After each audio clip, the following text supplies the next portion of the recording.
So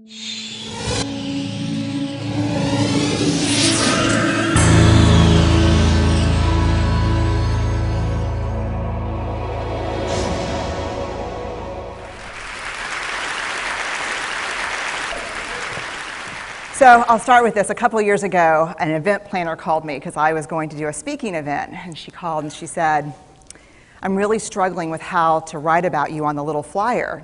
And I thought, well, what's the struggle? And she said, well, I saw you speak, and I'm going to call you a researcher, I think, but I'm afraid if I call you a researcher, no one will come because they'll think you're boring and irrelevant. And I was like, okay. And she said, but the thing I liked about your talk is, you're a storyteller, so I think what I'll do is just call you a storyteller. And of course, the academic, insecure part of me was like, you're going to call me a what? And she said, I'm going to call you a storyteller. And I was like, oh, why not Magic Pixie? I was like, let me think about this for a second. And so I tried to call deep on my courage, and I thought, I am a storyteller. I'm a qualitative researcher. I collect stories. That's what I do. And maybe stories are just data with a soul, and maybe I'm just a storyteller. So I said, you know what? Why don't you just say I'm a researcher storyteller? And she went, there's no such thing. So I'm a researcher storyteller. And I'm going to talk to you today. We're talking about expanding perception. And so I want to talk to you and tell some stories about a piece of my research that fundamentally expanded my perception and really actually changed the way that I live and love and work and parent. And this is where my story starts. When I was a young researcher, doctoral student, my first year I had a research professor who said to us, here's the thing, if you cannot measure it, it does not exist. And I thought he was just sweet-talking me. I was like, really? And he's like, absolutely. So you have to understand that I have a bachelor's in social work, a master's in social work, and I was getting my PhD in social work. So my entire academic career was surrounded by people who kind of believed in the life's messy, love it, and I'm more the life's messy, clean it up, organize it, and put it into a bento box. And so to think that I had found my way, to found a career that takes me, really one of the big sayings in social work is lean into the discomfort of the work. And I'm like, knock discomfort upside the head and move it over and get all A's. That was my mantra. So I was very excited about this. And so I thought, you know what? This is the career for me because I am interested in some messy topics, but I want to be able to make them not messy. I want to understand them. I want to hack into these things that I know are important and lay the code out for everyone to see. So where I started was with connection, because by the time you're a social worker for 10 years, what you realize is that connection is why we're here. It's what gives purpose and meaning to our lives. This is what it's all about. It doesn't matter whether you talk to people who work in social justice and mental health and abuse and neglect. What we know is that connection, the ability to feel connected, is neurobiologically, that's how we're wired. It's why we're here. So I thought, you know what? I'm going to start with connection. Well, that situation where you get an evaluation from your boss and she tells you 37 things that you do really awesome and one thing that you can't, an opportunity for growth. And all you can think about is that opportunity for growth, right? Well, apparently this is the way my work went as well, because when you ask people about love, they tell you about heartbreak. When you ask people about belonging, they'll tell you their most excruciating experiences of being excluded. And when you ask people about connection, the stories they told me were about disconnection. So very quickly, really about 6 weeks into this research, I ran into this unnamed thing that absolutely unraveled connection in a way that I didn't understand or had never seen. And so I pulled back out of the research and thought, I need to figure out what this is. And it turned out to be shame. And shame is really easily understood as the fear of disconnection. Is there something about me that if other people know it or see it, that I won't be worthy of connection? The things I can tell you about it, it's universal. We all have it. The only people who don't experience shame have no capacity for human empathy or connection. No one wants to talk about it, and the less you talk about it, the more you have it. What underpinned this shame, this I'm not good enough, which we all know that feeling, I'm not blank enough, I'm not thin enough, rich enough, beautiful enough, smart enough, promoted enough. The thing that underpinned this was excruciating vulnerability. This idea of, in order for connection to happen, we have to allow ourselves to be seen, really seen. And you know how I feel about vulnerability. I hate vulnerability. And so I thought, this is my chance to beat it back with my measuring stick. I'm going in, I'm going to figure this stuff out, I'm going to spend a year, I'm going to totally deconstruct shame, I'm going to understand how vulnerability works, and I'm going to outsmart it. So I was ready, and I was really excited. As you know, it's not going to turn out well. You know this. So I could tell you a lot about shame, but I'd have to borrow everyone else's time. But here's what I can tell you that it boils down to. And this may be one of the most important things that I've ever learned in the decade of doing this research. My 1 year turned into 6 years, thousands of stories, hundreds of long interviews, focus groups. At one point, people were sending me journal pages and sending me their stories, thousands of pieces of data, and 6 years. And I kind of got a handle on it. I kind of understood this is what shame is, this is how it works. I wrote a book, I published a theory, but something was not okay. And what it was is that if I roughly took the people I interviewed and divided them into people who really have a sense of worthiness, that's what this comes down to, a sense of worthiness. They have a strong sense of love and belonging. And folks who struggle for it, and folks who are always wondering if they're good enough. There was only one variable that separated the people who have a strong sense of love and belonging and the people who really struggle for it, and that was the people who have a strong sense of love and belonging believe they're worthy of love and belonging. That's it. They believe they're worthy. And to me, the hard part of the one thing that keeps us out of connection is our fear that we're not worthy of connection, was something that personally and professionally I felt like I needed to understand better. So what I did is I took all of the interviews where I saw worthiness, where I saw people living that way, and just looked at those.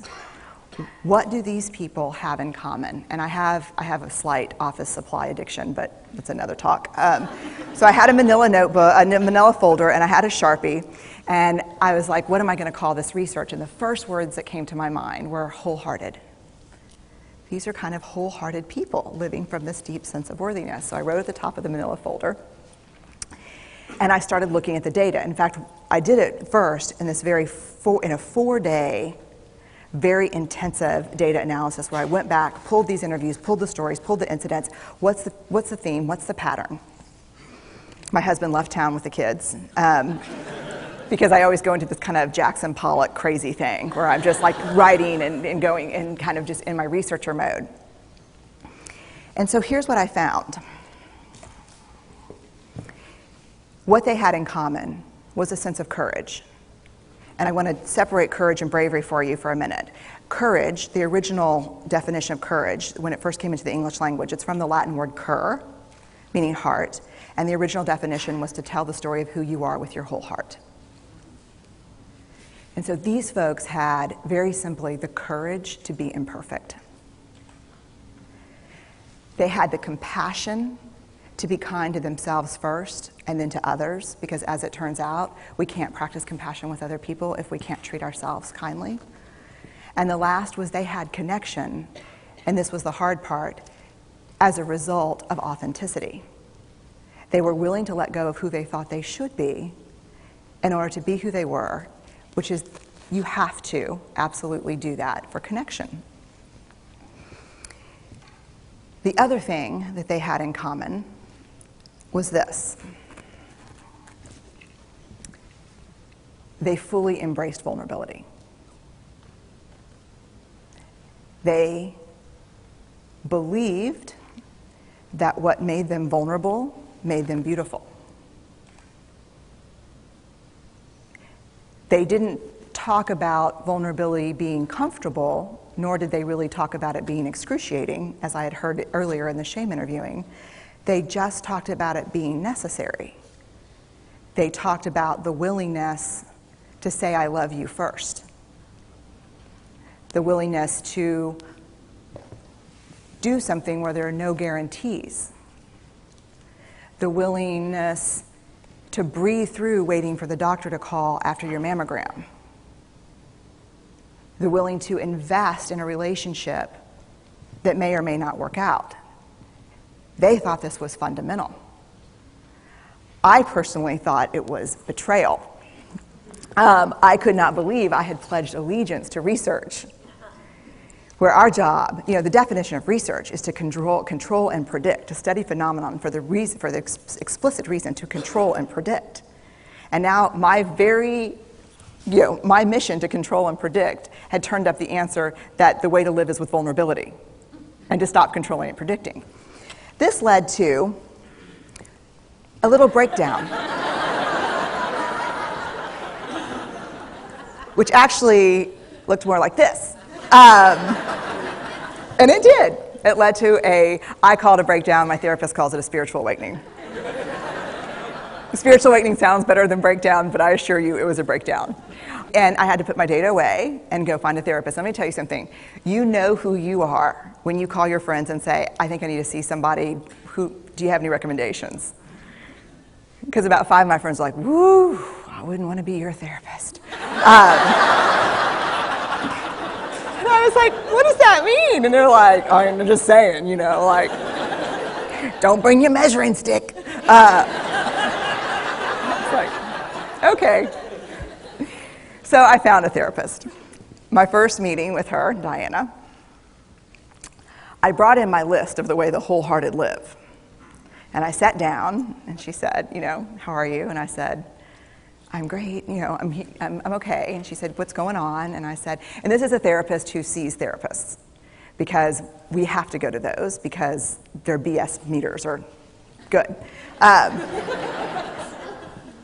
so I said, here's the thing, I'm struggling. And she said, what's the struggle? And I said, well, I have a vulnerability issue, and I know that vulnerability is kind of the core of shame and fear and our struggle for worthiness, but it appears that it's also the birthplace of joy, of creativity, of belonging, of love, and I think I have a problem, and I need some help. And I said, but here's the thing, no family stuff, no childhood shit, I just need some strategies.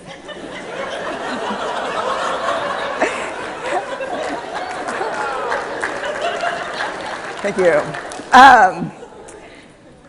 So she goes like this. And then I said, it's bad, right? And she said, it's neither good nor bad. It just is what it is. And I said, oh my God, this is gonna suck.